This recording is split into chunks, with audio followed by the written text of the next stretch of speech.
लक्ष्मण हाके आणि त्यांचे सहकारी नवनाथ वाघमारे यांच्या उपोषणाचा आजचा 4था दिवस आहे।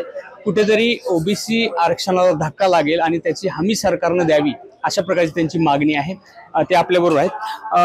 हाके साहेब, तायवाडे साहेबांनी सांगितलं की सध्या तर काही गरजच नव्हती अशा प्रकारे उपोषणाची, कुठे धक्का लागत नाही।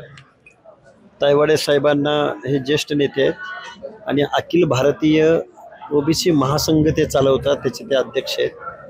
मला तायवाडे साहेबांना एकच विनंती करायची आहे। तायवाडे साहेब, 54 लाख नोंदी या महाराष्ट्रामध्ये अर्लियर करेक्शनच्या द्वारे म्हणजे आत्ता खाडाखोड करून कुणब्याच्या नोंदी या महाराष्ट्रामध्ये केल्या जात आहेत आणि त्या 54 लाख आहेत असं जरांगे साहेबांचं म्हणणं आहे। आणि दुसरीकडे जरांगे साहेब म्हणतायत की आम्ही 80% मराठा कुणब्यामध्ये घातलेलं आहे ऑलरेडी। या दोन प्रश्नाची उत्तरं तायवाडे साहेबांनी मला येऊन द्यावीत, मी लगेच उपोषण मागं घेतो। याच्याही पलीकडे जाऊन मुख्यमंत्री महोदयांनी रात्री सांगितलं की ओबीसी आरक्षणाला आम्ही धक्का लावत नाही आहोत, तर मग या 54 लाख नोंदी जर या ओबीसीच्या प्रवर्गात आल्या तर माझ्या ओबीसी मधला छोटा घटक आहे जो आत्ता कुठेतरी पंचायत राजमध्ये सरपंच वगैरे व्हायला लागलाय किंवा शिक्षण नोकऱ्यामध्ये शिक्षक, पोलीस, क्लर्क या पदावर जायला लागलाय। जर मराठा समाज या ओबीसी मध्ये जर अंतर्भूत तुम्ही केला तर या छोट्या मागासवर्गीय जातींचं काय होईल याचं उत्तर मला मराठा समाजाचे मुख्यमंत्री, मी मराठा समाजाचे म्हणतोय कारण ते फक्त मराठा समाजाच्या आंदोलनांना वेळ देतात, प्रतिनिधी पाठवतात, आमदार खासदार पाठवतात, बैठका घेतात, पण ओबीसीकडं ते ढुंकूनही पाहत नाहीत। मुख्यमंत्री हे 14 करोड जनतेचे आहेत का फक्त मराठ्यांचे मुख्यमंत्री आहेत, या प्रश्नाचं उत्तर माननीय मुख्यमंत्र्यांनी आम्हा ओबीसींना द्यावं ही आमची मागणी आहे। बरं, काय अपेक्षित आहे लेखी सरकारकडून तुम्हाला नेमकं? आम्हाला एकच अपेक्षित आहे की हे इलिगल चालू आहे, जे काही सुरू आहे ते इलिगल चालू आहे। कारण मी आयोगावर राहिलेला एक सदस्य आहे, मला सगळ्या गोष्टी माहिती आहेत। हे बघा, मराठा समाज हा मागासवर्गीय ठरू शकत नाही म्हणून खाडाखोड करून कुणब्याच्या नोंदी शोधायच्या आणि त्या प्राधान्यक्रमानं या महाराष्ट्रामध्ये ओबीसींना बॅकडोअर आतमध्ये घुसवायचं। मला मराठा समाजातल्या तरुणांचे, स्पर्धा परीक्षा देणाऱ्या तरुणांचं असं म्हणणं आहे की हाके सर, आम्ही ईडब्ल्यूएस फॉलो करतोय, आम्हाला या गोष्टीमुळे अडचणी आहेत। म्हणजे 10% केंद्राचं ईडब्ल्यूएस, 10% यांनी कायदा केलेलं आणि पुन्हा 54 लाख नोंदी ओबीसी मधून, म्हणजे ओबीसी आरक्षण संपवण्याचा घाट आहे आणि हा शासन पुरस्कृत घाट आहे। जर मराठा समाज ओबीसी मध्ये आला तर ओबीसी आरक्षण उरलं कुठं? जर मराठा मागासलेला असेल तर मग फॉरवर्ड कोणता समाज आहे, पुढारलेला समाज कोणता आहे या महाराष्ट्रामध्ये, हे मुख्यमंत्र्यांनी मला सांगावं। मराठा मागासलेला असेल तर पुढारलेला कोणता समाज आहे? आणि मग या छोट्या ओबीसी जाती आजही भटक्या विमुक्तांना गावामध्ये राहायला घर नाही। माननीय मुख्यमंत्री महोदय, तुम्ही फक्त मराठ्यांच्या हिताची काळजी घेताय। जो फॉरवर्ड आहे, जो राज्य करताय, जो प्रशासन करताय, त्या समाजासाठी तुम्ही फक्त काम करताय। अर्ध्याहून जास्त या महाराष्ट्रातल्या शिवाजी महाराजांच्या रयतेसाठी तुम्ही काम करत नाही। तुम्ही फक्त इथले जे काही 4-5 खासदार निवडून आले त्या लोकांनी पत्र दिली, या खासदारांना आम्ही मतं दिली नाहीत का? ओबीसीनी मतदान केलं नाही का? संभाजीनगर मधल्या खासदाराला ओबीसीनी मतदान केलं नाही का? जालन्यामधल्या खासदाराला ओबीसीनी मतदान केलं नाही का? तुम्ही फक्त मराठा समाजाला आरक्षण मिळावं, अरे तुम्ही लोकप्रतिनिधी आहात, तुम्ही कायद्याच्या सभागृहामध्ये गेलेले आहात आणि तुम्ही फक्त मराठा समाजाला आरक्षण मिळा। अरे आरक्षण का दिलं जातं, कुणाला दिलं जातं? मागासवर्गीय म्हणजे कोण? सुप्रीम कोर्टाचं 650 पानाचं जजमेंट आहे। महाराष्ट्राला वेळात काढण्याचं काम मुख्यमंत्र्यांनी करू नये, उपमुख्यमंत्र्यांनी करू नये। कुणबी प्रमाणपत्राबाबत कुठेतरी राजकीय संरक्षण आहे अशा प्रकारचं तुम्ही एक भूमिका मांडली। हो, भूमिका माझी अशी आहे, आमच्या भटक्या विमुक्ताला एखादं सर्टिफिकेट काढायचं झालं, माझ्या बेरड रामोशी समाजाला एखादं सर्टिफिकेट काढायचं झालं तर 1960 पूर्वीचा पुरावा मागितलेला तो 2-3 महिने हेलपाटे घालावे लागतात।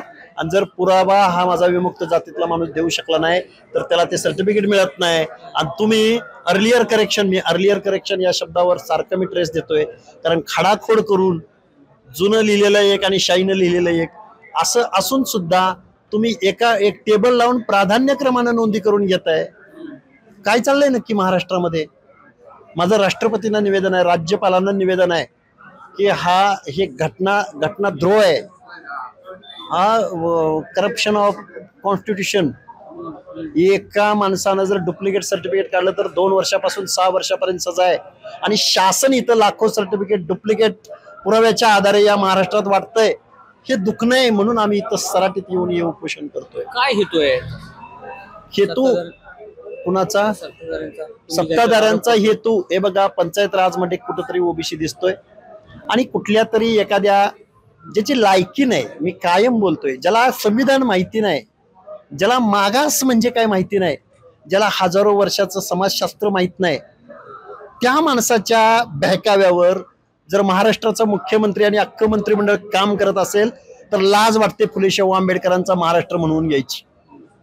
फुले शाहू आंबेडकरांना हे अपेक्षित होतं का? 18 पगड जातीला सामाजिक न्याय अपेक्षित होता, म्हणून रिझर्वेशन दिलं गेलंय. तुम्ही कसे मागास हे आम्हाला सांगावं. सुप्रीम कोर्टानं 650 पानाचं जजमेंट दिलंय. Maratha community is a dominating community. तुमचे 32 खासदार, 26 डायरेक्ट मराठा आणि 6 कुणबी मराठा, एवढे 32 खासदार 48 पैकी निवडून येत असतील तर तुम्ही मागास कसे? तुम्हाला कुठल्या पॅरामीटरनं मोजायचं की तुम्ही मागास आहात म्हणून? कारण मी आयोगाचा सदस्य, मला कायदा, कानून, संविधान, संविधानिक तरतुदी, संविधानामध्ये आरक्षण कुणाला दिलं गेलंय? दोज आर सोशली आणि educationally backward, not a economical backward. तरी पण तुम्ही इथं वाटेल त्या गोष्टी करून राहिलाय. या गोष्टीला आमचा विरोध आहे. हे सगळं राजकीय हेतू आहे, फक्त राजकारण आहे. जरांगे हा माणूस सामाजिक दृष्ट्या मागासले पण मिळत नाही हे माहीत असून सुद्धा वारंवार आंदोलन करतो, मॅनेज्ड आंदोलन करतो, 100 कोटीची भाषा बोलतो. याला पडलेलं नाही की मागासवर्गीयांच्या आनामध्ये माती कालवण्याचं काम जरांगे आणि मराठ्यांचा मुख्यमंत्री एकनाथ शिंदे हे करतायत, असा माझा डायरेक्ट आरोप आहे. माझा जीव गेला तरी चालेल, मी सकाळपासून पाणी सुद्धा सोडलेलं आहे. सरकारकडून कुठेतरी आम्ही प्रक्रिया सुरू आहे. आता तहसीलदारांनी तुम्हाला की निवेदन दिलं? अहो, तहसीलदार काय निवेदन देत आहेत? तुमचं आरोग्य असं झालंय आणि तसं झालंय.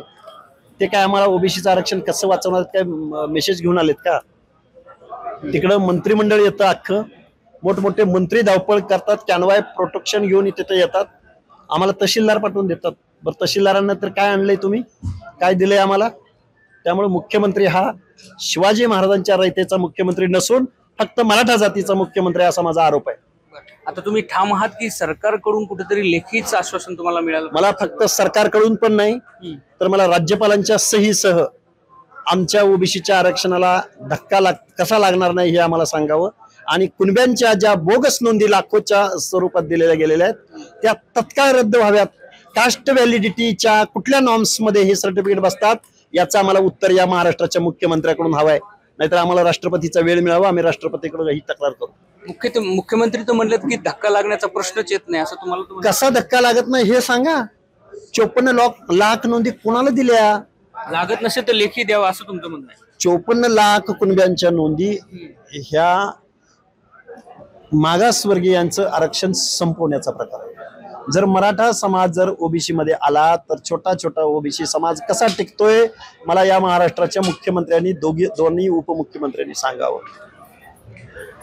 एकूणच मुख्यमंत्र्यांनी किंवा सरकारनं लेखी आश्वासन दिल्याशिवाय आम्ही आंदोलनापासून मागे हटणार नाही. या दोन्ही आंदोलकांनी पाण्याचा देखील त्याग केलेला आहे. एबीपी माझा, वरी गोविंद.